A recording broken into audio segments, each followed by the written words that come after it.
اعوذ باللہ من الشیطان الرجیم بسم اللہ الرحمن الرحیم۔ اللہ تبارک و تعالیٰ کے نام سے شروع جو بڑا مہربان اور نہایت رحم کرنے والا ہے۔ پیارے دوستو، دنیا کی تاریخ میں بہت سارے نامراد عاشق گزرے ہیں کہ جنہوں نے اپنی زندگی کو ایک عورت کے عشق و محبت میں تباہ و برباد کر کے آخرت کے دردناک عذاب کو مول لیا۔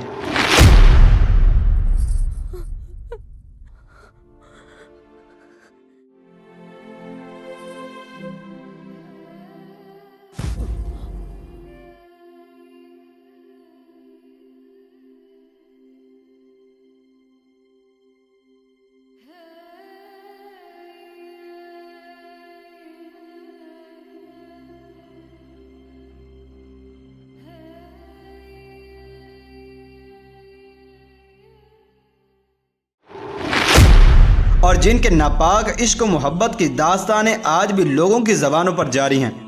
اور جنہیں تاریخ انسانی میں کبھی لیلا اور مجنوں کے نام سے یاد کیا جاتا ہے تو کبھی ہیر اور رانجھا کے نام سے پکارا جاتا ہے،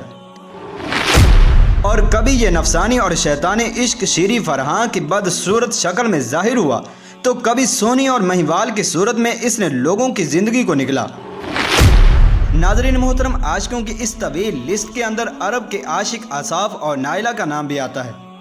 پیارے دوستو، آج کی اس ویڈیو کے اندر ہم جانیں گے کہ اصاف اور نائلہ کون تھے اور ان دونوں کی آپس میں کس طرح سے محبت ہوئی اور انہوں نے خانہ کعبہ میں زنا کیوں کیا تھا،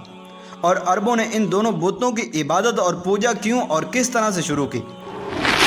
ناظرین محترم، اس تاریخی حقیقت کو جاننے کے لیے آپ سے ہماری گزارش ہے کہ آپ ہماری اس ویڈیو کو اینڈ تک ملاحظہ فرمائیے۔ ناظرین محترم، عشق مجازی ایک ایسی لعنت ہے کہ جب یہ کسی کے دل پر پڑ جاتی ہے تو وہ دل انتہائی اندھا اور سیاہ ہو جاتا ہے، یہاں تک کہ وہ حلال و حرام، جائز و ناجائز کی تمیز بھی بھول جاتا ہے، اور وہ کسی کے ماں باپ، بھائی اور خاندان کی عزت کو بھی پامال کرنے میں ذرا بھی شرم محسوس نہیں کرتا، اور ایسے ناپاک دلوں سے شیطان نیک اور مقدس جگہوں کی حرمت بھی نکال دیتا ہے،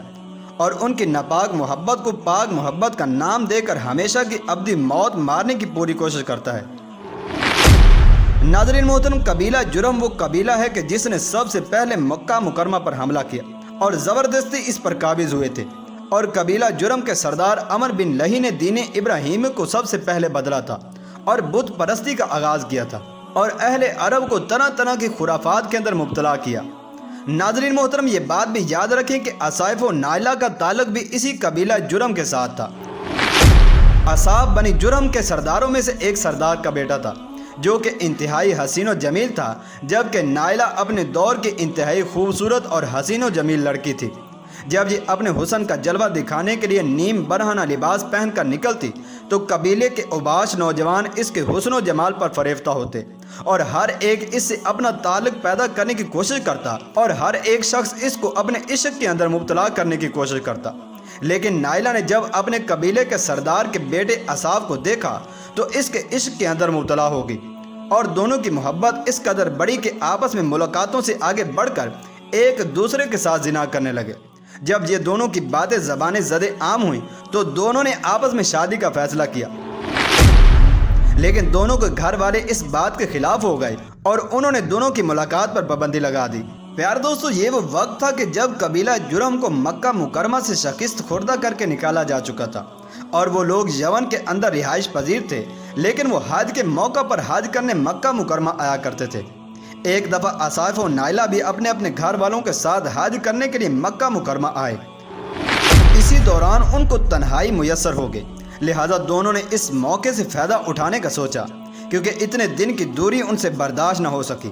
چنانچہ وہ حفظ نفسانی میں خانہ کعبہ کی حرمت کو بھی بھول گئے، اور وہ خانہ کعبہ کے اندر داخل ہوئے اور دروازہ بند کر کے زنا کرنے لگے۔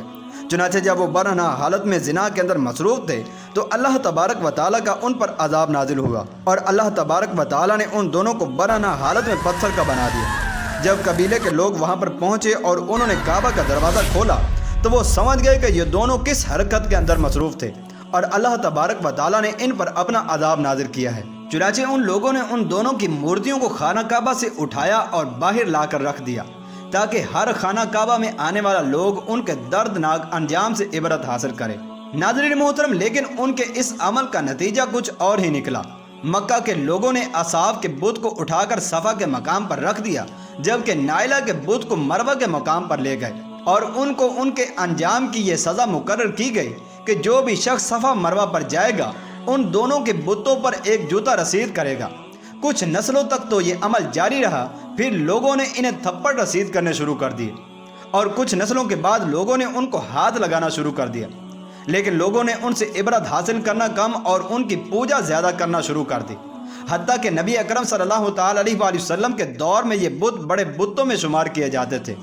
حتیٰ کہ ان کو لوگ خدا مانتے تھے اور ان کے سامنے سجدہ ریز ہوتے، منتیں مانگتے اور بڑی بڑی قربانیاں بھی پیش کرتے تھے۔ ناظرین محترم، فتح مکہ والے دن نبی مکرم صلی اللہ تعالی علیہ وآلہ وسلم نے اصحاب اور نائلہ کے بتوں کو بھی صفا مروہ سے لا کر توڑ دیا تھا۔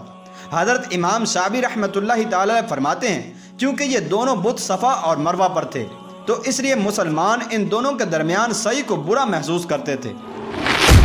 تو پھر اللہ پاک نے یہ آیت نازل فرمائی کہ بے شک صفا اور مروہ اللہ تبارک و تعالیٰ کی نشانیوں میں سے ایک نشانی ہے، پس جو کعبہ کا حج یا عمرہ کرے تو اس پر کوئی گناہ نہیں کہ ان کے درمیان طواف کرے، اور جو کوئی اپنی خوشی سے نیکی کرے تو بے شک اللہ تبارک و تعالیٰ قدر جاننے والا ہے۔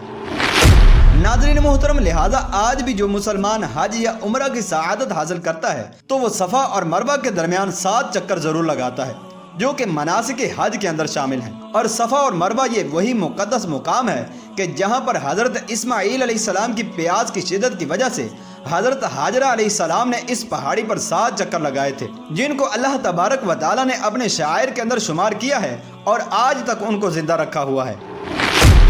ناظرین محترم، یہ بات بھی یاد رکھیں کہ فتح مکہ کے بعد جب حضرت محمد صلی اللہ تعالی علیہ وآلہ وسلم خانہ کعبہ میں تشریف لائے تو آپ صلی اللہ تعالی علیہ وآلہ وسلم نے دیکھا کہ خانہ کعبہ میں حضرت ابراہیم علیہ السلام کی تصویر کے ساتھ بے شمار تصویریں لگی ہوئی تھیں،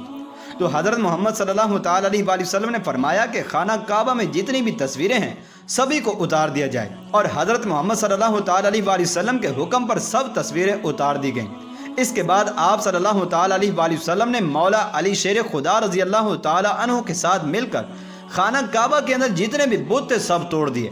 اور بت توڑتے ہوئے آپ صلی اللہ تعالی علیہ وآلہ وسلم کی زبان پر یہ صدا جاری تھی کہ حق آیا اور باطل مٹ گیا، اور بے شک باطل نے مٹ ہی جانا تھا، اور سب بتوں کو توڑ کر خانہ کعبہ سے شرک کا نام و نشان تک مٹا دیا۔ پیارے دوستو، اسی حوالے سے حضرت عبداللہ بن عباس رضی اللہ تعالی عنہما سے مروی ہے کہ صفا پہاڑی پر ایک بت مرد کی شکل میں تھا جسے اصاف کہا جاتا تھا، اور مروہ پر ایک بت عورت کی شکل میں تھا کہ جسے نائلہ کہا جاتا تھا،